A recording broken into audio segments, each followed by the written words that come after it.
Welcome to the Motocross Supercross podcast. Podcast.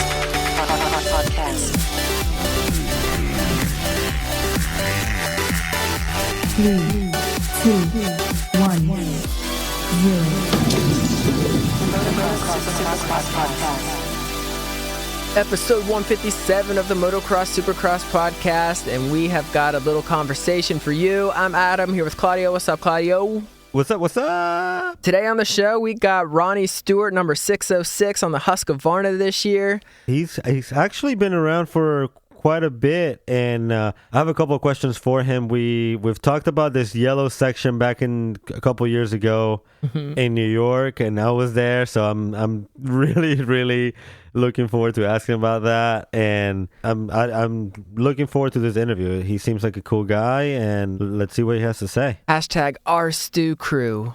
And joining us now on the Motocross Supercross podcast, he's been making main since 2014. Ronnie Stewart, number 606. How's it going, Ronnie? It's going great. Thank you. Where are you calling us from tonight? Lake Elsinore, California. Lake Elsinore, California. Now, you're not originally from California. You're an East Coast rider, right? That's correct. But when we're on the West Coast, we're in our RV. So we are staying at an RV park right on the other side of what we in the motocross world know Lake Elsinore Motorsports Park, right on the other side of the lake at a RV park camped out for the month. Because I know you're from the East Coast, because every time they talk about you on TV, they always mention how you can pull such a big crowd out, and we've seen it at MetLife Stadium, the New York City, New Jersey race. So are you close to that area then, New York City? Yeah, I was born 15 minutes from the stadium. I have a lot of relatives that live in the surrounding cities in East Rutherford, and I grew up in New Jersey and Eastern Pennsylvania. My local track was Raceway Park in Northtown, New Jersey, which is only about 40 minutes from the stadium. So definitely have grassroots where I'm from locally is that area at MetLife. And we always do a fan section. This year we have another one coming up, so I'm really excited about that. Yeah, I was gonna ask you. I was actually at that race a couple of years back when they had the race at MetLife. Whenever Muskin, quote unquote, fell down in front of Tomac. Yeah. But yeah, I was at that race, and I remember the yellows section. Man, it was insane. Like, it was so cool. Like, I wanted to go over there. So this year, if we get to go to New York, we'll definitely want to be part of the yellow section for sure. Yeah, absolutely. We are doing an online poll on my social media channels. We may change the color since we're not on Suzuki anymore. Yellow is a cool color, but it's more associated to Suzuki. So we may try a different color, but nonetheless, we're going to have it. And yeah, it's going to be, it always is exciting. And the last year we did it in 2017, it couldn't have been more eventful with all that happened in the semi race. Oh yeah. Down to the last. So yeah, it was wild. Definitely, yeah, it was. You guys had a cool little story happening. I know Racer X did a cover on it, and it's actually really interesting. It's very interesting for me because, like I mentioned, I was there at that race, and I didn't know all of this was happening behind the scenes type thing, you know? So it's kind of cool to hear about it and to know that all that was happening. So you have to be excited that the championship's going back to New York again, huh? Very excited. I also like Foxborough as well, because I have family that live in Maine. So it's nice just to be in Northeast New England in general. So yeah, either one is great. How many people did you have out there supporting you? It was like 639. 639 people? Yes. Yeah, when we said a whole section, it was a whole section, bro. Like, I was right in front of it in the other side of the stadium, and it was nuts. Like, it was just crazy. Like, it was very, very cool. How do you know 639 people? How are you so popular? What is it? I'm not really sure, but this year we reserved 500, so we'll see. As we get closer. Hell yeah. One thing that I do have to say is, like, so every track has a few hundred people that go to it. So our local district, District 6, it's changed around a little bit now, but when I was racing, it was District 6. And, there's really only a few people in the Northeast New England area that race Supercross. So you just kind of, all the local guys, the riders and the fans, they tend to gravitate towards, the few guys that are actually lining up. So that's one thing. And it's just, it spreads like word of mouth, friends wanted to invite their friends, and it just turned into this really cool, unique experience. You feel like you're a part of something, and it's awesome. It kind of took off. The first year was 118, and then it went to like 350. Yeah. And then over 500. So it's pretty cool. But there's no pressure. I mean, it doesn't matter if there's 600 or 100. It's all good. But it's definitely a movement. It's definitely its whole little movement. Yeah. So that's really cool. And I'm sure it also helps that, like we said in our intro, you've been making main events since 2014. So that kind of makes you, like, do you consider yourself one of the, like, veterans of this class? And, like, well, first of all, how old are you? yeah, I mean, I guess I have to consider myself as a veteran. I've been around a long time. I just turned 29. Okay. So Okay. I've been racing nationals since 2009, and I started racing Supercross in 2011. And in 2014 was my first year that I was able to go full time. That was like a breakthrough, so to speak, year for me. Since then, there's been a lot of struggles, but I was able to be full time for 5 years. And we also talked about it in the beginning of the show before we went on. 2 of the years, in 2014 and 2017, I was able to stay healthy and race all 29 events with 17 Supercrosses and 12 outdoors.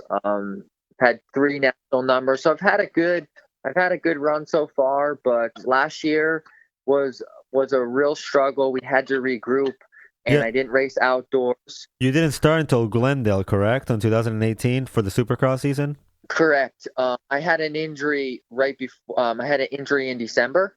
Okay. And that set me back off the bike for 4 weeks, and then I started racing. At Glendale. Nice. So what kind of team do you have together this year? I'm guessing are you privateer? Are you on a team? No, I'm independent. I've technically been a privateer my whole career so far, but I don't like to advertise and kind of classify myself as a privateer. Just, somebody that goes out there and works hard. My program this year, it's very low key, much more low key than it has been in the past. So yeah, it's my wife and I, and some friends here and there. Last weekend it was just my wife and I at the race. Yeah. But I'm very motivated to do well, and it's showing. So I'm very excited for 2019. Yeah. So far you're rocking, man. We've talked so much on this show about how stacked this class is, and just how crazy and just how fast everybody's going. I mean. And I've seen on your Instagram, you have the picture of, like, Blake, you're lined up right next to Blake Baggett, lined up right next to Eli Tomac. I mean, what's it like this year having the class so stacked? And it's got to be a big confidence boost, even just making it in back-to-back like this already. Yeah, it really is. It's been great. The class is stacked. It always is. The 450 guys, everybody's experienced. They've been doing it for a long time. But that's one of the draws and what attracts me to it so much is that it's just so incredibly difficult, and you really have to, be exercising your mental game all day. It's a battle from the very first practice, second practice, third practice, heat race, LCQ, main event. It's always a battle, but it's very rewarding when you accomplish it, because it's so difficult. And, for me, being in the main event is like a win. But moving forward, my goals are to not stop and be content in the main events. I want to, battle up with the factory guys and prove that you can compete with them on a lesser of a program. You also worked a little bit with Blake Baggett in the off season, correct? Yes. How is just being able to just be hand in hand with he just won his first race in the Premier class. Yeah, so you have the opportunity to train with Blake is amazing. He's a super elite rider. I was so happy to see that he won his first one. I knew a win was coming this year, and I'm so happy that one has come already for him. Michael Byrne is also he's like Blake's right hand man. He's very knowledgeable, great guy. So it was awesome to get 2 months of foundation underneath me before the season started, and it definitely helped with my confidence. It's a really good track. It's pretty much one of the best facilities in the world. So yeah, that's definitely given me a good platform, and it's cool to have the camaraderie Blake and with Rocky Mountain being associated with them is pretty cool. Yeah, so you were down here in Florida then, right? Training? I was in November and December. All right, perfect. Yeah, I also saw you did like a motocross school over at the Florida Track and Trails. We actually postponed it because the turnout was a little low. But prior to that, I did 6 in the Northeast throughout the summer. I really enjoy it. So I did that, and I also did a bit of a 360 as well this summer. I worked with a friend of mine in construction. Were you building tiny houses? We built a yurt. You know what a yurt is? It's a round house. There was 27 sides to it. 27. So, 27 sides. It's a perfect circle if you go and you look at straight from from an aerial view. Yeah. But there's 7 sides, and you want to talk about a challenge. Everything took 3 or 4 times longer than what the boss projected it to do. So, but it was fun to be a part of it. I didn't get to see it finished because I left November 1st. Mm-hmm. But I was there for most of the construction. Very nice. He does it all, man of many trades. Ronnie, just backtracking a little bit, you mentioned that it's just you and your wife right now with your team. So you're still team manager / rider / mechanic. Well, your wife is actually your mechanic. There's a picture of her going around pushing your bike and stuff. That's pretty awesome. Yeah. So my wife Brooke, she's also jack of all trades. She's always there to help with anything she needs that I need help with. So whether it's being up in the stands with the headsets or down on the floor, the biggest challenge is setting the whole shot button. That's something that takes all my effort plus somebody 200 pounds trying to get the forks compressed. Yeah. But other than that, I give her an A+ with the pit board because what she writes on it is super relevant and meaningful. So she's really good with the pit board and communication. All right, so last lap of the LCQ. What's on the pit board? Breathe. But the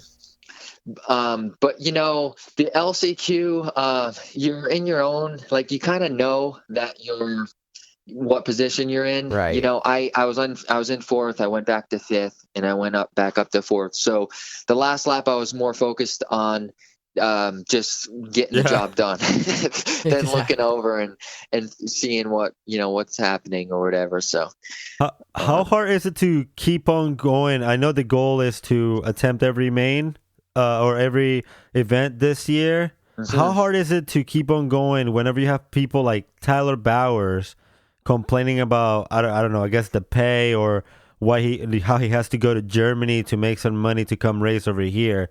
How do you agree with Tyler or on that aspect, or what's your opinion on that? So I try to represent everything that's good about the sport, and I try to be discreet about what's not. I mean, a conversation that my wife and I just had is, how are we going to go from San Diego to Minneapolis with her work schedule? Yeah. We have a dog. It's a very cold environment for the RV. Mm-hmm. It's extremely far to drive. So yeah, it's a real challenge, but when you think about promoting the sport, it's not attractive when new fans go and they see athletes that are 15th or 20th or 22nd or whatever, 25th or even the top 40, and they see how tough it is, or they see the flip side to it. That's not really going to draw. So for me, I try to just stay under the radar about the struggles. But I understand his perspective. It's really difficult, but unfortunately it's the way it is, and all we can do is try to work on making it better as a whole. That's a great answer. That was really good. You could be run for office or something. Very political. Yeah, Feld's president right here. I vote for you. What kind of dog do you got? Boxer Bulldog Greyhound Terrier mix. Oh, okay. All right. I love it. Yeah. Doggy DNA tested my dogs, and yeah, we had Boston Terrier, Chihuahua, Dachshund, Nice. and Rat Terrier mix. So little dogs are cool sometimes. Just a couple more questions about this 2019 season so far. We had Anaheim, Glendale, Anaheim again. What'd you think of the tracks? Obviously went from mud race to indoor race to look like a really ruddy, technical kind of beat up track. Yeah, the first round, the track was great. I was so nervous that day. And then it started raining, which made it even more nervous because you're just getting used to everything. Yep. Those two doubles in the middle of the track were extremely difficult, and it's raining and you're just like, oh man. The second round was great. The third round, I wasn't super thrilled about the big rhythms. I actually did not jump that table to table. I've never done that, where you go from a table over a 3-footer and stepping onto another table and then off, and then you make the turn, and going step on, step off, and then quad.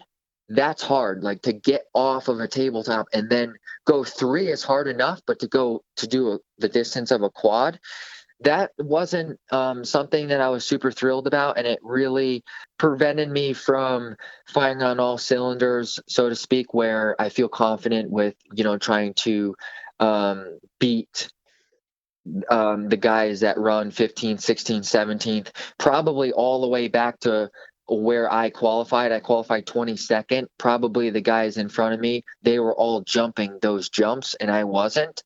So I was doing really well with the rest of the track, but it just makes you feel like you're not in the game, because if you're, let's say I got a 10th place start in the main event, well, there's 10 guys that are behind me that are going to jump it, and I'm on a different sequence, and it's dangerous for both of us. Yeah. It's dangerous for all of us.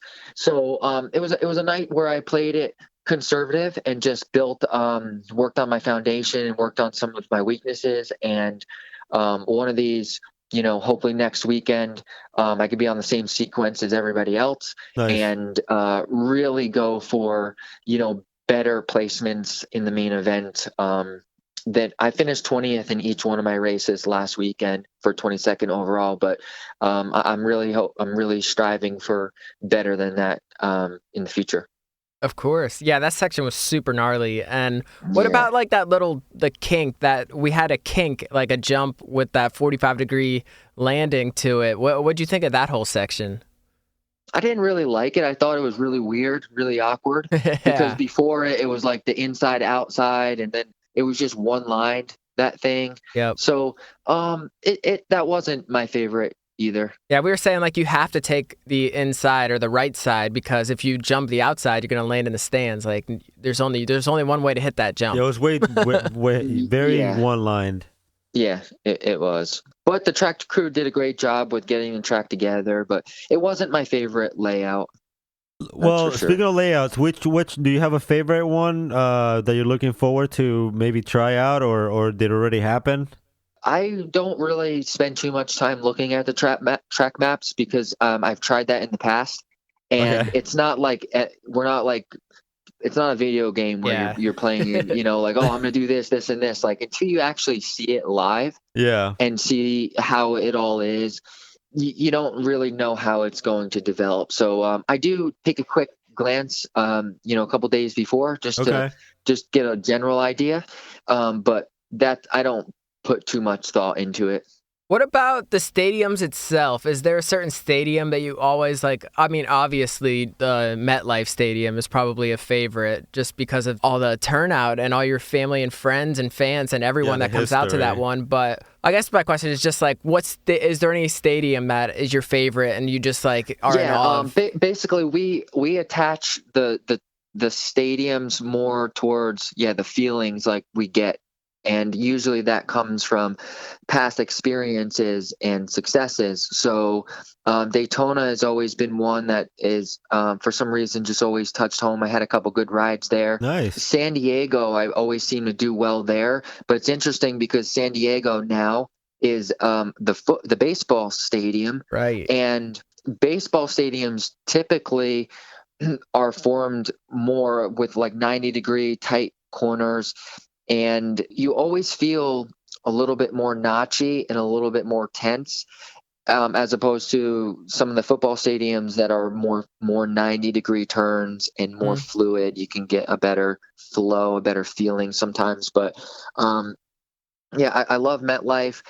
San Diego, I always seem to do really well there, so it's always nice to be there.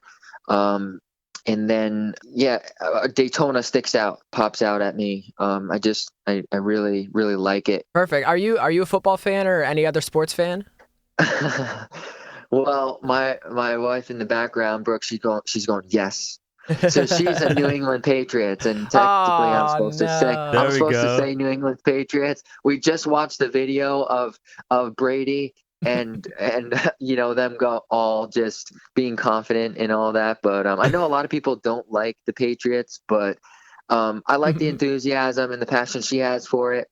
I honestly don't have the same passion, but I do enjoy to watch the Super Bowl. But that's pretty much it. Yeah.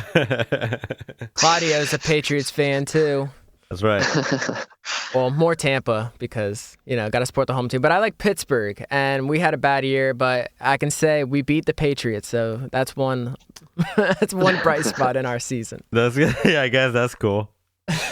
So do you have a website? Are you selling shirts, or if people want to come on board and help you out, help you get some race to race, what's the best way for everyone to do that? Hopefully in the next couple weeks, we're going to have it on our store, on RonnieStewartRacing.com. Under the store, hopefully we're going to have the apparel ready to go. And my social channels are Stewart MX, and my website is RonnieStewartRacing.com. There's a few key people that really have made this effort possible, but I'm not going to mention their names. But as far as companies go, I'd like to thank Liberty Elevators. They're out of New York City, the Big Apple. ISC Racers Tape, 50 Yard Line Sports Bar, FXR, Hellbound Racing, Decal Works, Ocean County Power Sports, Pirelli, Hinton Clutch Components, Sunstar, Ash, Yoshimura, Works Connection, Moto Stuff, USA, Oakley, DT1 Filter Service, DID, and Deep Fried Snacks. I know the list is pretty long. It takes a lot to make it happen. Definitely. And yeah, like you said, his Instagram is rstewartmx, and he's very active on there. He posts a lot of stuff. Yep. A lot of riders we'll see have these big, long gaps where they don't post anything. You're not going to find that here, so make sure you follow rstewartmx on Instagram.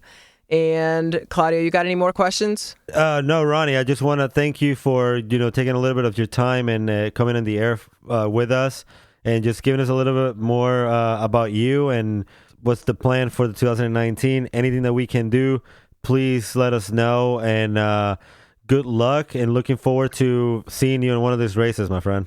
Likewise. Thank you very much, guys. So there he is, Ronnie Stewart, super popular racer. As you can see from these MetLife Stadium races where he just sells out a whole section. He's like a rock star or something.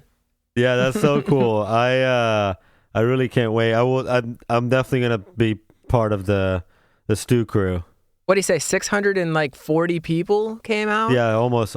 Yeah, almost definitely 600 plus, and that's crazy. And it did look like a lot of people, so I believe him. I don't even think I know 600. I don't even think I've even met 600 people in my whole life.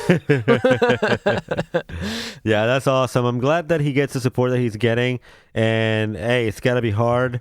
Yeah, so looking at his website, he's got the R Stu Crew fan section MetLife Stadium link, and you can actually buy what is a ticket, a pit pass, a t-shirt, and a swag bag, like a whole like combination little dealio. And actually it's very affordable too, $62. Like, wow, that can't be right? Because I mean, those Supercross tickets are kind of expensive this year, especially depending on when you sit. It's cheaper to go with the R Stu Crew than it is just to buy them off Ticketmaster. So Ronnie, we appreciate you coming on and keep on getting mains, man. Good luck and thank you again. That's right. Just make sure you follow him on Instagram at rstewartmx. And make sure you follow us on Instagram at MXSX Podcast.